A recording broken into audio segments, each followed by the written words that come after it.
Napalm, Jedd Johnson, and I'm joined by Alan Hynek and James Rodriguez. It's going to be a quick call today because Alan's got more important things to do and go watch the sequel to a movie that he hasn't even seen the first one of yet, but that's okay. We'll just roll with it. Alan and James, how are you guys doing? Well, Alan, he's calling you to the carpet, so you should start. What's that? Quite an inauspicious start. I'm doing well, Jedd. How are you doing? I'm doing good, man. Happy Father's Day to you guys. James, you have children, right? Yeah, I have my oldest son is coming back from Australia this week, and my youngest I just took to Heroes Con, which is a comic convention here in Charlotte. Cool. We were just there earlier today, so that was pretty cool.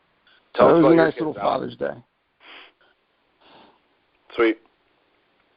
Tell us about your kids, Alan.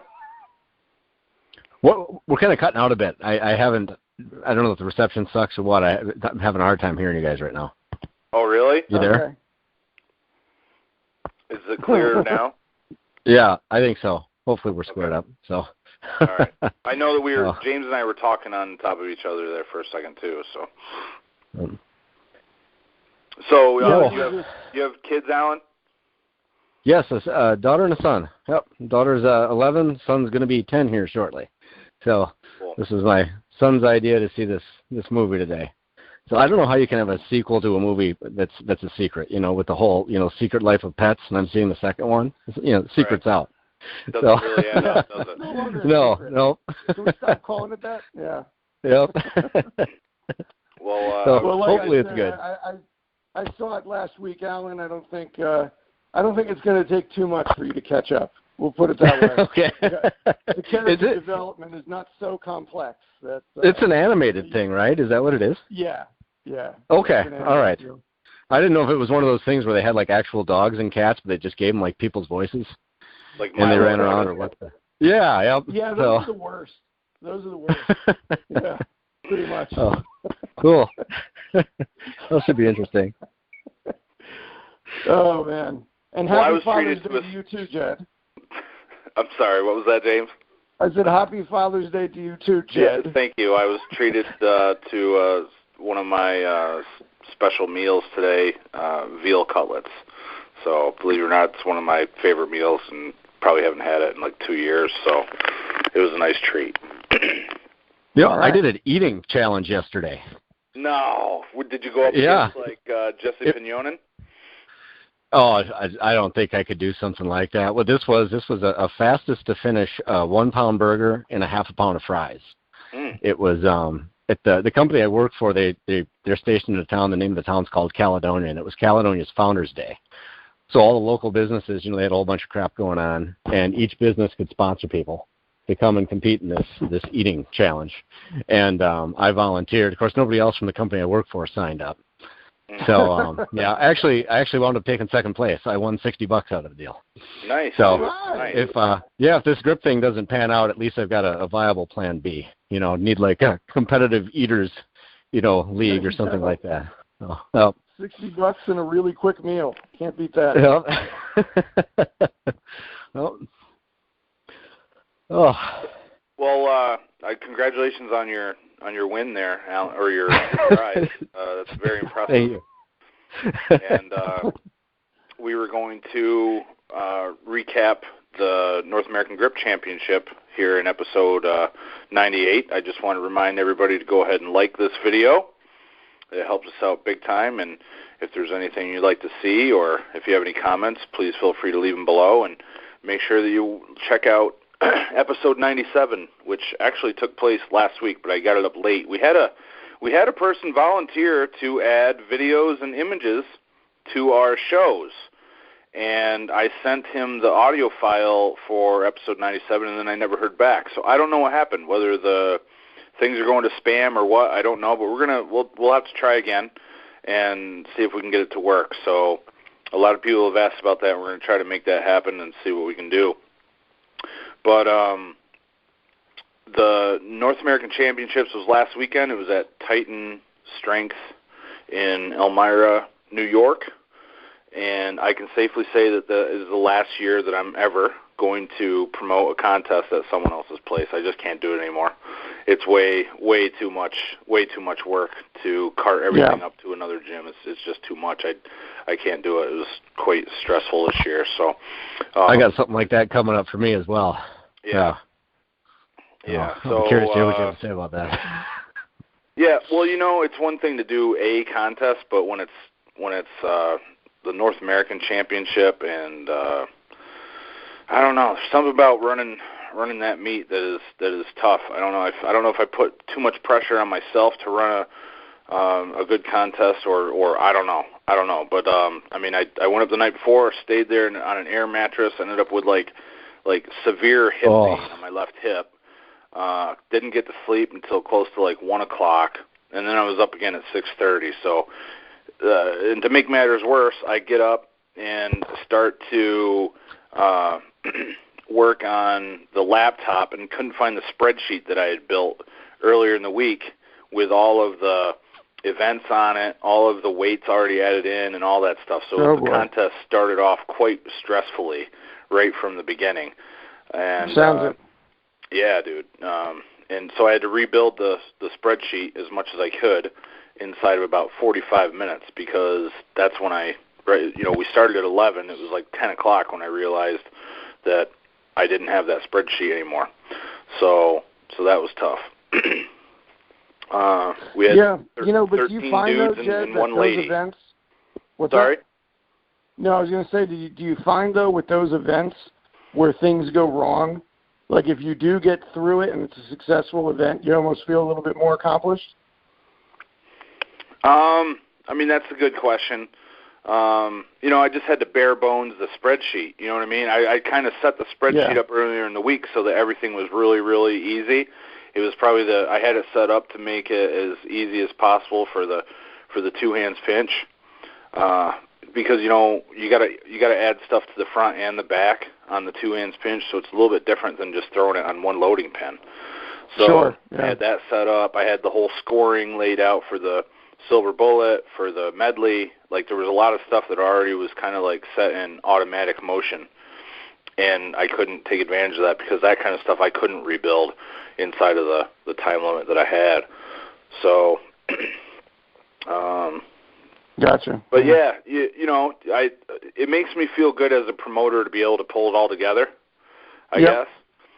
I just, like, at times I was very stressed out, and I felt like I might have been a little, like, short with people because I was, like, focusing on so many things at once.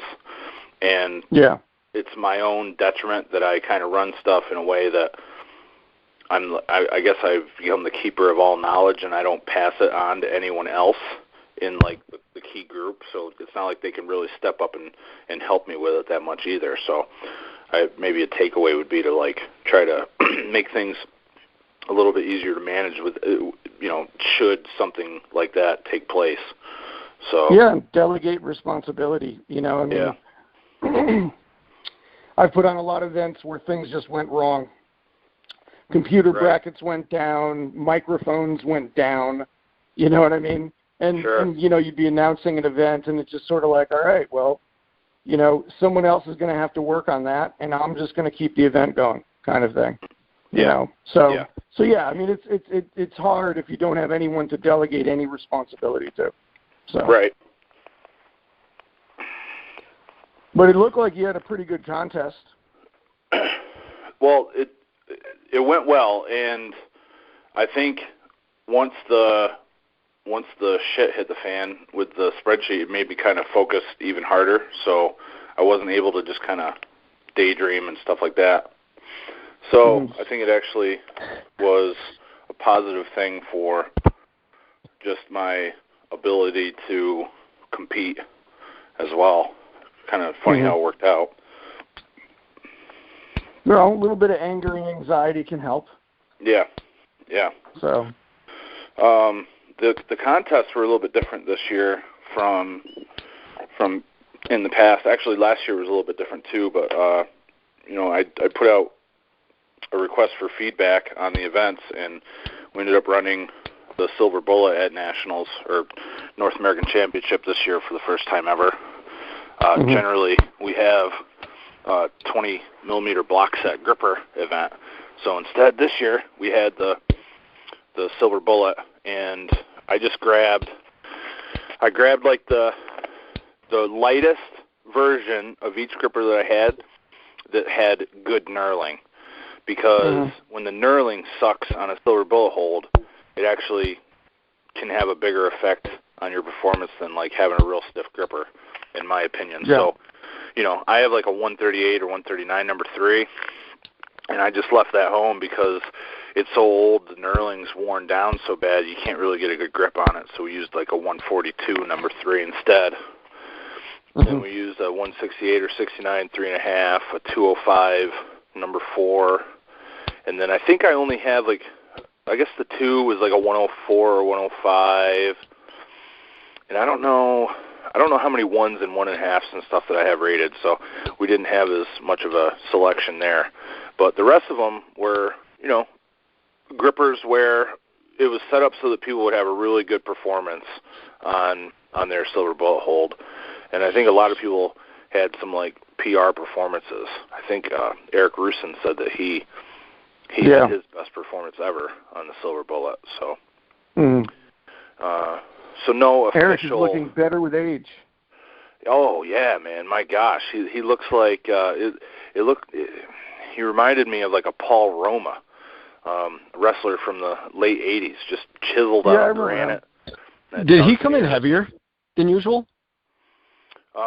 He was in the 105 kilo class. Okay. So all right. He was also right around that range when we were at the Arnold earlier this year. In fact, when I saw him and how massive he was, it kind of motivated me to get down to that weight class. So I had made a statement that I was only going to compete this year if I got down to that weight class. I didn't even come close, not even close to that weight class. And because Eric was the motivator that made me say that, a few weeks before the contest, I wrote him. I said, "Look, dude, I did not get down to that weight class.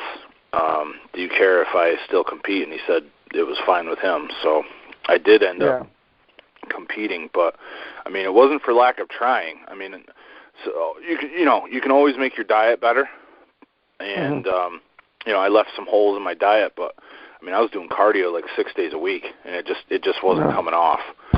So that sounds awful. Yeah. You should have farmers walked more dumbbells around a track, man. Yeah, you're probably right. That probably would have been a good idea. I started late. Yeah, I started late in my efforts, but man, I just don't know if I don't have a lot of faith in my ability to get down to that low based on my dedication levels to diet.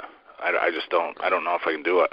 And if it would be at the detriment of losing muscle, then I probably wouldn't want to do it anyway. Yeah, so, that's not worth it. Yeah. No. Yeah. Don't cut out the veal cutlets if it is at the expense of muscle. Yeah, dude. That's the lesson there. Or the Chinese buffets. They're going to take your name off your reserve table. Well, dude, I've only been going every 2-3 weeks.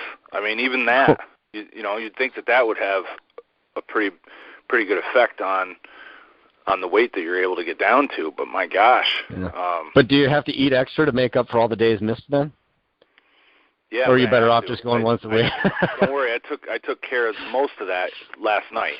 We went on Friday night we went. So a lot of that makeup was taken care of in one shot. Yeah, that's how I tend to do it too. Mm-hmm. Yeah. So what was the order of events? Yeah, the order of events was Silver Bullet first, because whenever I run a contest with Silver Bullet, I put that thing first, because all the other events wear your hands out and screws your performance up, so I put it first. And then we did the 2 3/8 Napalm's Nightmare lift, and then it was the European adjustable pinch, the Euro, and we used an actual David Horn Euro pinch. We didn't use the Nags Napalm pinches that we've used for several years in a row, because with only 14 people, I didn't see the need to split it up on 2 different implements. So that was another thing. I was like, hey, you guys care if we use this old seasoned 2-hand pinch? Maybe we'll get some PRs. everybody seemed to support it just well. So we had like our original from 2004 Euro pinch setup that we used. From there, we went into the jug. The jug ended up being the substitute for the wrist event. Last year we did the wrist roller again, and there was feedback to not do that this year, so we went with a jug.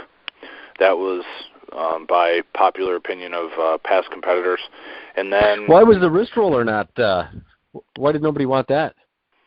I think it's. I thought that was kind of exciting, actually, watching guys do that. Well, I agree. The wrist roller is quite exciting, and I think if you look back at nationals from, probably, I think we first did it in 2010. So, like for 10 years, I think the wrist roller was in there like 6 years in different incarnations. It always looked fun to me. Like with that little like lever arm moving up and stuff, and like pulling the drag sled. Yes. Yeah. So, there's been different incarnations of it, and it's always intense, and it's something that you can be good at all the other events, and you might really suck at wrist roller. So you can really have a big swing in the standings by the time that wrist roller event is done. Whereas this year, I don't think there was any change whatsoever from Event 4 to Event 5 based on the standings in the medley. So now we did it. I always try to change things up just a little bit with my medleys. Every time I run a medley, there's something a little bit different. Like for instance, one year there were like 4 disciplines in the medley, like maybe pinch, thick bar, support, and then maybe wrist events or something. And if you got all 5 of those challenges, then you could try for a bonus challenge within that discipline. So that was years and years ago. I don't even know when that was. But this year I wanted to do something a little bit different also. So what I did was there were 25 possible items that you could lift, but you could only get 20 total points. So there were 5 that you didn't have to try to lift. You were gunning for 20. And I think it was either 3 or 4 people got all 20 points, and then the next dude down got like 18 points, and then it was spread out all over from there. But ended up that the top 3 guys in the overall standings all got 20 points, and it was really just a rush to try to see if you could get just pride points and see how many you could get of the 25. So I think Eric and Luke both got 21 or 22, and then I got 24 out of 25. The last one was the deck of cards, and someone had taken the deck of cards out of the box. They were sitting right there, and like when I turned around to pick up the cards, I did not even see the open deck. So I reached down and grabbed a deck that was in a rubber band, and I tried to rip through them without taking the rubber band off, and no, not even close. I just suck at card carrying anymore, so it didn't happen. But we all ended up getting 20 points, so it really wasn't much change in the standings. Okay. Yeah, I saw your medley run. That was pretty impressive. It's a pretty nice run. Thanks. It was a lighter medley. I don't know if you saw the original medley, guys, but are you still there, guys? Yeah. Okay. Sorry, I pushed the button by accident. Sorry about that. So I had originally put up a medley, and the feedback I got was that it was probably a little too hard for some of the people that were coming to the contest. So I knocked a lot of the difficulty level down so that we could have more people getting points. So there was the regular hard item like the inch dumbbell, but there was no half 100-pound blob. The heaviest blob was a half 80. Oh, really? Yeah, there was 245s, there was 510s, 75 pounds on a wrist wrench, 45 pounds on an inch pinch, and on the same loading pin was the hub. There was an 8-pound sledge choke, 12-pound lever, 16-pound lever, 12-pound slim, the circus bell, which has a 3-inch handle, shot loadable dumbbell that weighs 120 pounds. That's like an inch dumbbell trainer, and several other challenges. A couple anvils were in there, a couple hub lifts, things like that. So it was with a 2-minute time limit. It was in 20 items to get. It was quite a speed medley. So I had to move very quickly myself just to get 20 items. So you really had to be moving. But because the difficulty level was knocked down just a touch, it made for people to have double digit. Most people were able to get double digit feats. Okay. How'd they decide to give the Blob the axe? I don't know. Not really sure. I think it was on there on the original one, and then I ended up just axing some of them, and the Blob. Okay. I didn't even realize it. Like I don't know if I did it by accident or what, but when I looked at the sheet the day that I was loading my car up to take it up to Brad's, I was like, oh, we're not doing a Blob this year. Interesting. So it didn't end up. Well, yeah, because to me that's just like an audit. When I think of a medley, I just think that that just would go there. Sure. That's just like that, an inch. Those are just like the gimmies, in a 45-pound plate and things, kind of the staples. Yeah. Mm-hmm. Yep. Staples. Yeah. Good point. Yeah.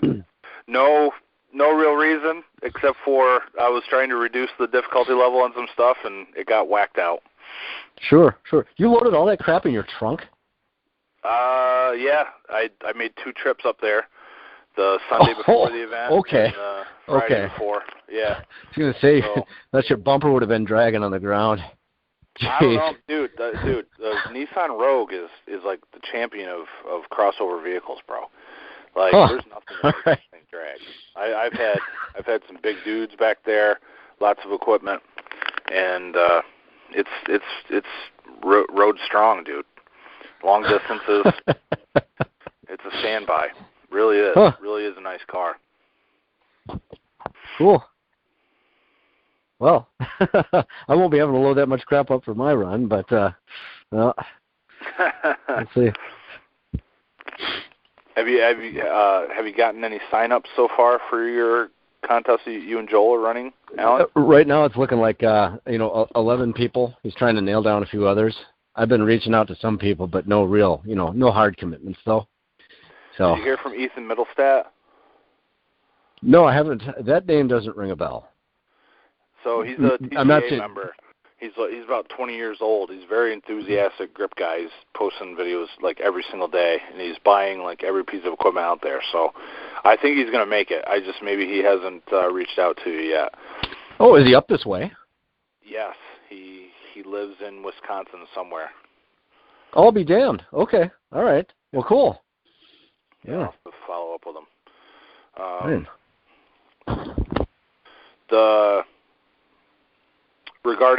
I wanted to point out some things about some of the lifters at Nationals. Although the Canadian team was about half the size that it was last year, they had a couple people that showed up that were noteworthy. Adam Chappell, I believe it was the first time. Well, I'm sure it was the first time he was ever here in the U.S. for a grip contest, and he did real well. Also, Natasha Batt did real well, and we set up a separate medley for her, and she was very pleasantly surprised. She didn't think she'd be able to do much with the medley.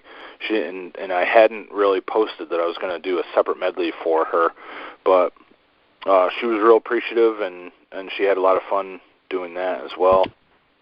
Also, Anthony Clarino and Anton Torella, I've known those guys since way back in 2013. First met them at the King Kong of Grip that I did that year that Ches ran the contest. And, man, those guys continue to improve every single time that I see them at a contest. I mean, Anton, awesome. When he first started, have you met Anton, James? Yeah, those guys were in my hotel room at Gripness. We all had, like, a big party at my place. Oh, cool, so. Cool. Yeah. So, like Anthony always stays in fantastic shape, and Anton has lost a ton of weight over the time that I've met him, and, like, really went from being God love him, he was clueless when he first started. He really just didn't know a lot about grip, and he's really come a long way. It's really been cool seeing those guys improve over the years. So that's been sweet. It was good to have Mike Rinderly up. I don't think you guys have ever met him, have you? Well, Rindo was he came down here one weekend while I was in Australia. He came down here and he trained with, I think it was Jason and Gary that week. Okay. But he's supposedly coming down here again at some point soon. Cool. But I don't know. I keep hearing it, but I don't see any Rindo. I keep hearing a Rindo is going to show up, but there's no Rindo. He's been training easily. He's been training harder at grip sport than ever since I've known him. Back in the day, he was bending steel and training grippers and maybe doing some double overhand deadlift or something like that. But he's really been focused in on grip, and he had a great contest. He even borrowed our extra Euro for a couple months, and we expected him to put up 200 plus pounds on the Euro for the first time. Didn't quite get it again, though. His highest ever was 199. And, in baseball, they call it the Mendoza line. Like if you're batting under 200. 200. Yeah. So he's trying to cross the Mendoza line. It's been years and years. So we thought he had it, man, because he was doing it in training, but just a couple technical errors once he got up on the platform on the two-hand pitch. And then Joe Sullivan was there, and he didn't even decide to come down until the night before because he had a pretty bad back injury that happened at work. He works with... Yeah, I heard about that. Yeah, he works with... He works with folks whose health is not good. I don't know what the terminology would be there, but this guy that's a paraplegic, fell out of bed. Joe went to catch him and wrenched his back. Horrible. So for the last 2 weeks, he's had to train sitting down, doing just levers and grippers and things like that. And he came up and was able to compete, and it looked like he was in top shape. So that worked out real nice too. Another first-time competitor that I think we're going to see a lot of, and we'll be very impressed by, is Abner Nasario. He's from New Jersey, and he came up, and I think he's deadlifted in the past 700 pounds. And, wow. Yeah, so what was it? Was it the two-hand pinch? He started out way too low and just ran out of attempts. He had more in the tank. He's a strong dude. He really is. Yeah, 193 and change. That's not bad at all. That's good. Yeah, good lift.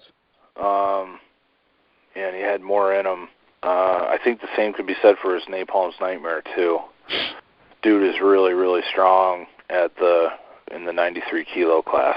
He's or maybe he might have been 84 kilo. He was 83K. Yeah, that's what I was wondering about some of these guys, is where they're actually at, though, in terms of, just to say that 83K, that doesn't really mean a whole lot. Was he right on that edge or what? Was he cutting? I wish I had my paperwork in front of me. A good journalist would have all that stuff right here, and unfortunately, I don't have it. It's at the gym.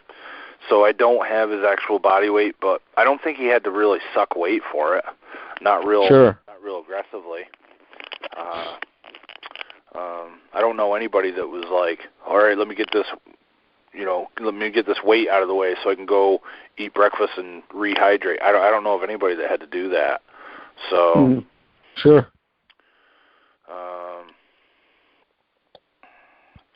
We also had Nick Carignan from Canada that came back. He's another big dude, 120 kilo class, 120 plus, I should say. Big fat beard on him. Did real well for the events this year. He looked to be much stronger this year than he was last year. He's progressed quite well. So I thought he was going to be a force for the Canadian crew. It's just that we had them outnumbered so much in the team competition that there wasn't much that they could do. Once we got a lead on them, there just wasn't much that they could do to end up coming back. So with a couple other key individuals, like if Dan Fleming shows up, Rob McMurrin, Andrew Dube. I mean, I was going to ask about Dan Fleming. He kind of dropped off the radar a little bit. Post up here and there. I see more skateboarding stuff than grip out of him. Sure, yeah, and he has been posting much. I did message him like maybe the last week prior to the competition, trying to remember what he said. I think maybe he said he had like other stuff going on and he wasn't real trained up. The timing wasn't good for him, he said. Okay. Maybe he had other stuff going on, but he is planning on Eric's midsummer competition and doing King Kong. So we'll be seeing more from him. It's just maybe he's just been busy recently. Sure. Mm-hmm. Then we had Justin Major, another huge dude from Canada. Massive hands on him, bigger hands than me. Really strong guy.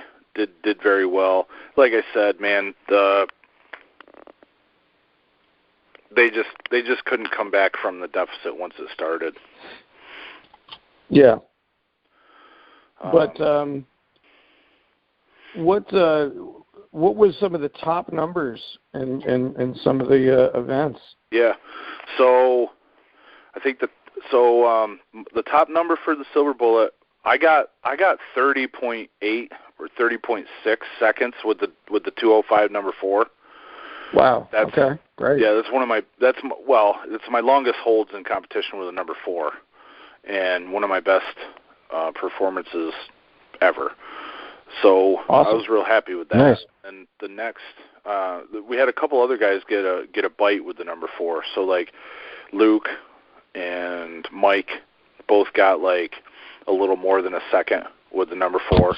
I don't think Justin Major did, but don't hold me to it. It seems to me that he used a 3.5. I know that Eric used a 3.5. A bunch of dudes did the 3.5. Like Vinny did a 3.5. I think Anthony did the 3.5. Vinny got like almost exactly the same number on the 3.5 last weekend that he got in February. Oh wow! It was like 12.99 last time, and now it was 12.62 or something like that. It was almost the same exact time. So those were some of the top performances on the Silver Bullet. For the two-hand pinch, I got the top one, and it was only like 234. But that was enough to win by like 11 pounds in the overall. And I started to roll just a little bit on my right thumb, and I was like, man, I do not want to cut my thumb because I really want to work hard on these, like the 225 kilo plates pinch, double, and I didn't want to cut myself and set my training back several weeks. So absolutely. So I just cut it loose after 2 attempts. I just said, all right, let's go on to the next event. So then we went to, that was the third event. The second event was the Napalm's Nightmare. I'm sorry. And Eric won that in pretty deciding fashion. I think it was like 441. It was like 200 kilos he lifted. And then he tried, either 456 or 465 and got it off the ground, but it just wasn't there for a full lift. I want to say that I got 430. It's up on YouTube. I think it's 430. And then beyond that, I'm not sure how many people actually got 400 pounds. I don't think it was too many. So those were the top ones in the Napalm. Yeah, I got 430.69. Then the jug was real close. man, for whatever reason, the jug just hasn't been feeling as good in the last few weeks as it was for King Kong last year. So, like, Luke and I were both dancing around 300 pounds last year, and for this, it was like more like a 260, 270 kind of level. So, I think maybe it was a matter of training too many things at once and not getting enough time on the implement, because we were training it twice a week for King Kong, and then we weren't quite getting that kind of time in on the implement this time, so it just didn't work out as well. So I want to say that maybe 265 I got, and then Luke was up around 275.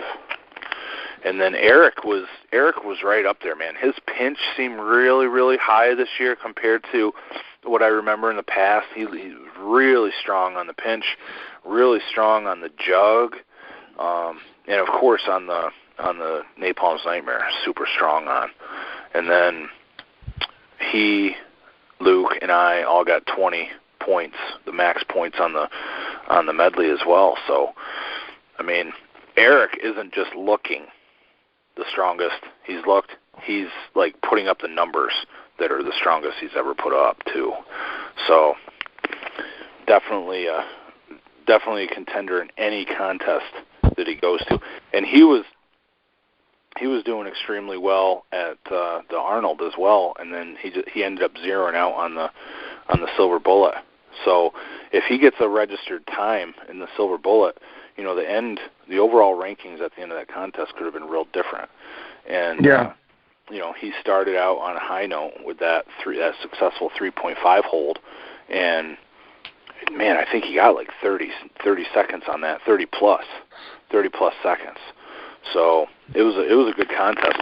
And then the scoring, dude, it was like, I think I had 36 and change, Eric had 35 and change, and then Luke had 34 and change. So the contest was really close, man. It was really close. I won the Silver Bullet in the pinch. Eric won the Nightmare. Luke won the jug, and then all three of us tied on the medley. So the top three were in the top three, like on every event. So. Oh wow. Yeah. So Luke put up pretty good numbers too, I'm guessing. Oh yeah, real good numbers. So he locked in the bullet on the number 4 and was over 100 kilos on the pinch. And Napalm's Nightmare, I don't recall, but he had a great day on the Nightmare compared to what he's been doing in training. Both of us did, man. I don't know what the deal is. I mean, so in training, we use the first Napalm's Nightmare that he ever built. And the handles have not been sprayed again, so all of the grit from the truck bed liner paint has really worn off. So it makes for a very challenging handle. So I don't know if that has more to do with it than I give it credit for. But we both, I mean, I was up a good 15 pounds from what I was doing on a regular basis in training. I would say the same for him, if not more, maybe even like 25 pounds. So really good days for us on that implement. And then jug was super strong. And then the medley, he was able to run through it pretty handily and get the 20 points. It's a good day for him also. Sounds like you guys have a pretty good turnout in terms of, maybe not numbers in terms of a lot of people, but very quality talent there. Yeah, it was all quality. And, I'd like to see more people there, and especially, people that have taken the time to qualify. Jake Fuller was supposed to come, but he sustained a back injury during the last 2 weeks of prep, so he wasn't able to come. And, I followed up with guys like Tanner Merkel and many others, but several of the people who went to Russia just didn't have it in them to get recovered and then get primed again for another contest. And, some people said, I just can't make it happen financially this year. So, I don't know, it might be time to like kind of rethink when exactly the North American Championship takes place, because that WPL or whatever it is, the World Arm Lifting, takes place basically like 2 or 3 weeks before our event. And I know, you know, traveling and stuff, I know when I get back, like from the Arnold, when I got back from there, dude, I was destroyed. So I can't imagine how tired people must have been when they came back from Russia, you know. So I can't blame them for not wanting to take another road trip. Plus, they've already flown 2 or 3 locations already this year, you know, then they got to fly again. They're probably looking for a break. So I don't know. It might be time to move it. We used to do it in September. July, August. Yeah. Hey guys, I'm gonna have to cut out. So Alan, enjoy your day, buddy. I busted on you earlier, but I hope you have a great time, man. Enjoy. Yep. Nope. Yeah. Happy Father's Day to you guys. So I'll talk to you later. Just so you know, Alan, you still there? What's that? Lost Alan. No, I'm here yet. Still there. Okay. No, I was just gonna say, just so you know, at the end, the little dog, he becomes very brave, and and he saves the day. Just so you know. Okay. All right. I'll keep that in mind. I don't want to give away the ending or anything, but I know we expect a full review next week, Alan. Sure. I'll do that. So, all right. Won't be Nigel Blackburn style or anything, but I'll do my best. So. Okay, great. Yeah, go enjoy your movie now. All right. We'll talk later. We'll see you. Bye. Well, there goes Alan. Yeah. And I think I'm just trying to remember if there were anyone else that we didn't talk about from the contest. So I'm just going to go back through and what the hell? Here we go. See if I can find anybody else. I don't want to leave anybody out. They took the time to come and compete, and I want to make sure we cover everybody. Well, I was going to say in terms of the weight classes, you know, who were the top guys in the weight classes? Let's see. So Anthony ran uncontested in the 74. Natasha was uncontested in the women's. At 83, it was Abner. 93, it was Luke. 105, Eric uncontested. 120, it was me uncontested. And then at the 120 plus, it was Justin Major. And I think that was the biggest weight class. I think there were 5 people in it. Oh, in the heavies, huh? Yeah. Is that where Rindo ended up? Yes. Yeah, man. He was bulked. He was bulked big time, dude. He was looking massive. He really was, for sure. Well, you know, I mean, he's been. I've been following him closely recently. I mean, he just doesn't. He seems to be able to train everything and go up in everything. So he's. It looks like he was really peaking for this event. So. Oh, for sure, for sure. Good. You know, the other guy that we talked about, or excuse me, the other guy that competed but we didn't talk about yet is Dave 101 from the Grip Board. I don't know if you've interacted with him. Yep, much, I bought Globe dumbbells off of him. So yeah. Cool. Well, talk about a serious competitor, man. He's really, really focused. It's a pleasure to watch someone like him compete, man. He knew exactly what he wanted to do. He was confident about his attempts. He was like, you know, he wasn't just taking like the minimum jumps. He knew what the jumps were that he wanted to take. I mean, he looked like a seasoned pro the way that he was taking jumps. So that's good. I think he was also in the 83 kilo class. Man, I wish I had my sheets right here in front of me, but I don't. But I think he was in the 83 kilo class. Didn't touch on Vinny too much either, and you know, he I think he's gonna continue to improve in grip, man. He's serious about it. He enjoys it. He's got a big workload right now in his law practice, but I think once he gets beyond that, I think you're going to see him really sink his teeth into grip and bring about some big improvements in his game. So that's good. I think that just about covers everybody. I don't have any pictures of the Canadian group, so I'm going to have to go to Eric's page and see if I missed anybody. Okay. Yeah, I was getting updates from Rindo. He had posted something on his YouTube, and I was asking him about results, so he was kind of keeping me updated. Cool, man. Cool. Oh, yeah. Didn't say much about Adam Chappell. It was his first contest that I have seen him at. I don't know how many grip contests he's done, but I'm fairly certain that he also got a score on the 3.5 for the Silver Bullet. Okay. So, I mean, I think that's pretty serious stuff. It was a light 3.5. It was definitely lower end of the spectrum, but man, he was able to lock it right in, no problem. A lot of guys with very, very strong sets. I remember last year specifically seeing some of these guys set the gripper, and it looked like they hadn't ever set the gripper before. This year, complete turnaround for many of these guys in their gripper set. So that makes a huge difference. And just a little bit more recognition for Eric. He actually got that team trophy designed all by himself. I don't know if you saw that, James, but a really, really sweet trophy. And also he enters like all the results in for, not all, but almost all the results for many of these contests. And he already, I think he's already entered all the data in for the North American Championship as well. So he's a great guy. He continues to improve all the time. Looks absolutely massive. Obviously watches his diet very, very closely. And he's a pleasure to compete with, dude. He really is. Eric is the consummate professional, and when it comes to whatever community is, whether it's grip or arm wrestling, he's always heavily involved.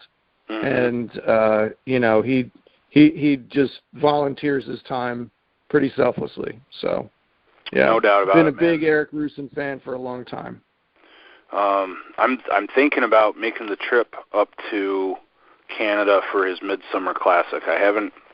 It's not 100% set in stone, but I was chatting with Big Joe Sullivan yesterday about it. Yeah. And might end up going up there. We'll have to see. So what events does he have? Oh, buddy. Let me bring it up. It's Joe put everything into the conversation yesterday that we were having, so just pull it up. Yeah. So it's wrist wrench, shallow inch pinch, 2 hands flask, 20 millimeter block set grippers, and a 30 item medley. Okay. All right. So there's nothing too crazy as far as like events that are like outlier events there. Wrist wrench, I think with just a couple touches I can be dialed in on that. Shallow inch pinch, I don't really train much key pinch, but I think that wouldn't be too bad. The 2 hand flask, I will not train that because it tears me every time I train it, but I'm going to be doing plenty of pinching, so I don't expect to be too far off my top performance. And then 20 millimeter block set is actually an event at Living Legends in September, so I've worked that into my training now, and that's it's back in there, so I'll be working on that. And then the 30 item medley, Eric always puts on a really cool medley as well. I don't know if you've ever seen footage of his medleys, but they're really, really sweet. I have. I saw one from last year. It looks like he's got just about anything you could think of under the sun in it. So yeah, for sure. Looks like a cool medley. Living. I don't know yet. I mean, it's. I'm guessing it's somewhere 50-50. I'm not sure, but Andrew Pankey had asked me if I would come up and announce the Legends contest. So I know I mean, I don't know if we're going to be able to work out the details of that, but otherwise, I think the only guy from our crew that's going to be up there is Gary Stewart. So okay, yeah. But if we can work out the details, Andrew and I, then I would love to go up and be a part of that for sure. Yeah, that would be very cool, man. Has Has he said whether or not he plans on doing another video like last time? I didn't ask. He had approached me with the idea probably a month ago about announcing it, and I just kind of talked to him about some of the terms in terms of what it takes to get me to announce something, and and then we were just kind of throwing ideas around, and then the other day I couldn't find it for some reason online, and I sent him a message, and he got back to me. I guess he'd just been sort of out of the loop for a little bit, and so, but we got some things to work out. But I would love to be up there. I think that'd be a great event to be at. So for sure. Yeah, man. It's going to be a pretty spectacular crowd, I think, too. Yeah. So I know that Thomas Larson's coming in. Awesome. I don't know about other international competitors, but I know that he is, and I know that he's extremely good at the Legends Anvil lift. So that's going to be real cool to see what happens there. It's going to be a big event, man, for sure. That was another thing. Like, a lot of people were already planning on going to Living Legends this year too, and then they're like, "Yeah, I just can't make another trip." So. Yeah. Well, I mean, that's part of the issue. Is like when you start getting more events rise up, you definitely get it. It starts to water down a little bit. Yeah. So it's you got to get local people involved. That's at least what I've always found with arm wrestling is the more local people you get involved. I mean, of course you're going to get people that will travel if your event is big enough, good enough. But yeah, it's most of your entries are going to come relatively locally. Depending on which state you're into. I mean, I'm sure where you are, like your entries are going to come from, Pennsylvania, Ohio, Jersey, New York, pretty much. So yeah. But it's just, I mean, I don't know. I always felt like if you could really get a good crew together to train with, then you'll definitely have those people at your events, and a lot of times they get other people involved too. So. Yeah. But I know it's different with grip. It's not as easy with grip. So. Yeah. Hey, I'm just glad people are going to contests. So if they're already setting their goals on a specific comp, especially one that's been planned for 3 years, Yeah.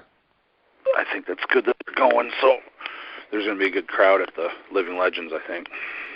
Yeah, I would imagine so. I think that's going to be a really cool event. I mean, 2 3/8 inch axle. That's going to be. I don't know. It seems like do you even have one of those to train with, Jedd? Yeah, not the official one. It was one of the ones. It was an early make that Luke put together for the 2016 meet. That was when he first started doing the welding. So. Still have that. That's the only thing that I've used. I think it's actually a little bit shorter than most axles, if I remember correctly. Okay. Which is always a question, but so but it's not shorter, like solid or anything. It's like really light. I think it's only like 38 pounds or something like that. So thin wall. Okay. But it gets the job done. It's 2 3/8. So. Yeah. What I was going to ask you is the length of an axle in that situation? Does it matter either way in terms of how much you could lift? That's a good question, man. I don't think I've ever really tested out on 2 different axles that were the same or that were different lengths. That's a good question. I don't know. Because I bought some York plates off a guy recently, and like he gave them to me for a steel, and he had a homemade axle that he had made. And it was, it wasn't as long as a normal axle, but he's like, do you want it? I was like, yeah, I'll take it. I just haven't tested it out yet, so that's why I was wondering. Pretty cool. Yeah, that's cool. You have to let us know what you find once you test it out, man. I definitely will do. And that's the other thing I'd like to mention. If any of you guys that are anywhere near North Carolina right now, if you guys really like York dumbbells, York plates, that place that I go to, that used gym store in Statesville, North Carolina, they just got like tons of York stuff in. I mean, just tons of it, old stuff. Some Olympic 50s and 25s. They got a whole bunch of 45s, a whole bunch of round head dumbbells. So, yeah, just letting you guys know that as grip guys out there, if you want some, otherwise they're just going to end up in some gym somewhere, where people don't appreciate them. So. Yep. Good call. Good call. Get down there and rescue some of those Yorks guys. That's it. Before we wrap everything up, I want to say I appreciate everybody who's tagged me on all their plate flipping videos. I really appreciate that. See, that's what happens when you post memes like that, Jedd. Yeah. The trolls come out. Yeah. From under their bridge. Yeah. Some people were asking why I hate the plate flipping. It's not that I hate it. It's just like the problem is when you see a big name doing something like that that's a stunt, and then people think, oh, well, I need to try this. I think I need to try you're seeing the people that are like successful in doing it. You're not seeing the people that are jamming their fingers, dropping a plate on the floor and breaking something or smashing their toe, and I'm sure that there's stories like that out there that we're not hearing about. I just know there are. Plus there's like a million other exercises that are more effective at helping people with their grip strength. So that's why I put that meme out. Yeah. But I'm sure they're just going to keep on coming, man. They're just going to keep on coming. You can't worry about it, man. Every week I have people just waiting with bated breath for my bicep to tear. So. on your preacher curl work? Yeah, they'll send me. They'll make comments or they'll send me little private messages to my inbox and I mean, it's like, Jedd, don't worry about it, man. Yeah. It's their issue, not yours. No worries. No worries here. Yeah. Yeah. What else, James? Anything else we got to hit on here? Well, the one thing I would say, just because I think we've kind of touched on this recently, is Annika Eilman. I hope I pronounce her name correctly. She lifted and held the Denny Stones, and it was an impressive lift and hold. Absolutely. I'm glad you brought that up, dude. I had that on my list for the next time we do a feet show, and I'm glad that you grabbed that because that was quite impressive, dude. Very impressive. Yeah. I'm glad that we snuck that in there. Because that was wow. Yeah, because it was far and away better than, the one that the person did with the straps where they lifted it and put it down. Far and away better, no straps, completed the lift and did it with control and dominance. So much congratulations to her. Yeah, man. Yeah, for sure. Yeah. But, yeah, that's all I got for this week, Jedd. Even though I did see a video before I got on with you guys of Joel Dirks loading up his loading pins by doing shallow hubs with York 45-pound plates. Oh, yes. So, beautiful. Yeah. Didn't see it, but I'll have to find it. Yeah. Yeah, so I thought that was pretty cool, too. But yeah, I'm sure we'll have more feats to discuss next week. Yeah, no doubt. No doubt. We will, and we will be in touch. And like I said, we got a whole bunch of shows planned coming out. We got changes that we're going to be trying to make the show even better, make it more enjoyable. Lots of good stuff coming your way, everybody. So be sure to like the video, leave comments if there's anything that you would like to discuss or ask about. And by all means, share the video all over the internet because the first rule of grip sport is you tell everyone about grip sport. So for Alan, I'm going to say bye to you, James, and have a good week, and we'll see everybody next time. Take care. Yes, sir.